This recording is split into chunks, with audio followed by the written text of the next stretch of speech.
Go. Morning. Bye. Zoe's on the camera, so I'm sure this will go swimmingly well. Right, heated propagators, simplest thing in the world to use, but people make many mistakes. So I'm going to show you my setup that I would use, and I'm going to explain how I would set it up. So I use the Garland Super 7. Fits in a windowsill, as you can see. And I find this is more than adequate to do anything that I want to grow. Chilies, peppers, tomatoes, the lot. They do a smaller one, I think it's the Garland Super 4 or something. But they all work on the same basis. The heating element is in the bottom of there. You can put water in this white tray at the top. There isn't a thermostat with it, it's one setting, and it tends to be run about 4 degrees above the ambient temperature. So how do I set these up?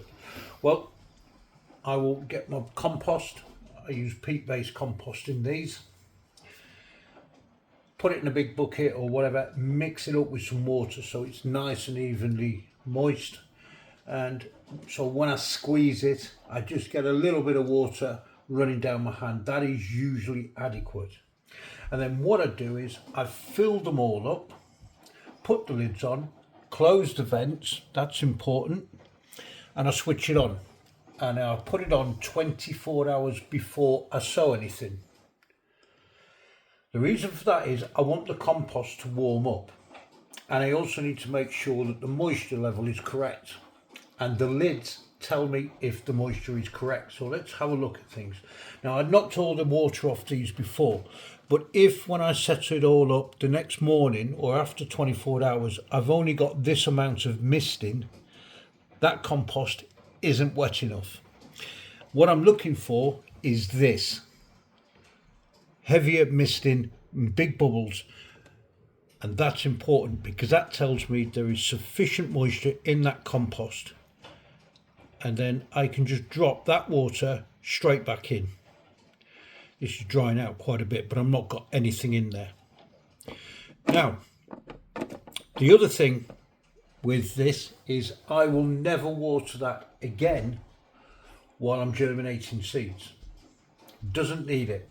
I will just go along every day and I will just knock all the water off like that.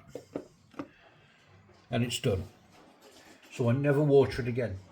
The other thing I've noticed is underneath here, that's where the heating element is. So what I would do is I would use some of this silver foil stuff here, and I'd put it underneath to reflect more heat back up. And another top tip, this will only work efficiently when you've got all the propagators on the tray. If you don't have them all on, or some are not filled, even if you're not growing anything, and you have to have them all on, otherwise all the heat just escapes through the gap and the overall temperature drops. And that'll be the same for a lot of these same setups. It's different to a heat mat with a thermostat. These aren't. Okay, so that's how I do it. So what I would do is in one of these I would sow 15 seeds. I'd do 3 rows of 5. I don't just chuck the seeds in, I space them out so that I can get them out as and when they've germinated and they're big enough to handle. Now, on a lot of the seed packets, like especially tomatoes, chilies, peppers, it will say once they've germinated to prick them out and grow them on in cooler but not cold conditions. And here's why. They are cabbage, leggy. Not because they're searching for light, they are leggy because of the heat on the roots. And that's not good. Right? I'll take that off, keep it off. And these are tomatoes. Again, the same problem, because it's leggy, because it's warm in the bottom here, the plants are stretching. They are just about setting true leaves. And the first pair of true leaves. Now these I could rescue. I could put these into toilet roll tubes and plant them at least halfway down. These are scrap. They are useless. And this is the problem with a lot of people when they're sowing seeds at home. They look at them and go, my cabbages in this case are growing. No, they are not growing. They are stretching. There is a big difference. So I've taken some cabbage out of here. Here's some that we've grown on. And you might look at them and go, oh, they're looking all right. They're not. They're crap. If I turn it that way, you can see where they're all bending towards the light. Even though they're in a south-facing window, getting direct sunlight, they're still inclined to bend, and they're quite tall. They look top-heavy. That's not what they're supposed to look like. Behind here, I have some more seedlings, more cabbage, the same as them, that have been behind this reflective sheeting.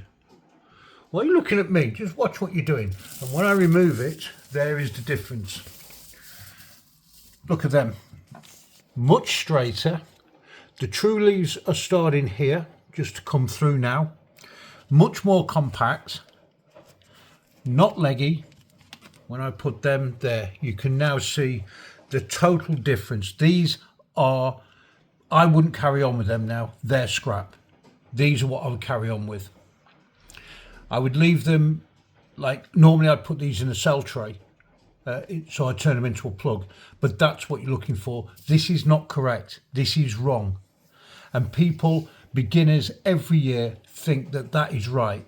That is wrong. Categorically wrong. They are stretched. That's why these are not the same. And these are further on, further more advanced, because the true leaves are actually much more compact in the plant. That's what you need. Now these, I'm going to move these across. I'm going to take them out the sunlight and I'm going to move them into just daylight. I've already put videos up about sunlight and daylight. And I've also put videos up about reflecting the light around your plants. And that is what happens. So these have had the light reflected. These have just been in sunlight. And these I'm going to move onto the table so they're in daylight, just like thousands of gardeners do every year, because they think that that is normal growth. That is not normal growth. That is not normal growth either. Too warm on the roots in both cases, causing them to stretch.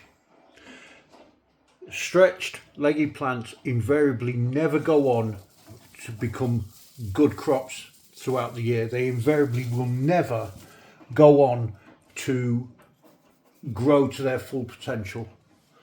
So don't do it. And so there we go. Now, if you're using peat-free compost in here, an observation I made last year is that once I've got the moisture set up in the compost, like there where you've got the correct misting or the correct condensation on the top, what I would do is after a couple of days is I would actually be putting a little bit of water in the bottom, not a great deal, because what I found out with peat-free compost is it dries out right in the bottom, the top looks fine, and it goes like a brick. What it resembled was a bloody Weetabix in the bottom, and that's no good either. Your plants will die eventually. So if you're on peat-free, wet it all up, then put a little bit of water in the bottom. So I hope that's helped you. I'll be back in, I reckon, about a week, and we'll show you what happens to them when I'm going to move them onto our dining room table in a south-facing room. And we'll see just how much damage will happen. But that is not correct. Too leggy. But the tomatoes you could rescue them in a toilet roll tube. Why a toilet roll tube? Because you don't need a lot of compost, you need depth. A toilet roll tube would be ideal. And the cabbage, then they're scrap. You'll have a good one. This is Pamela and Monty showing you what's going wrong. Bye now. Which one do I press? The square? Yeah.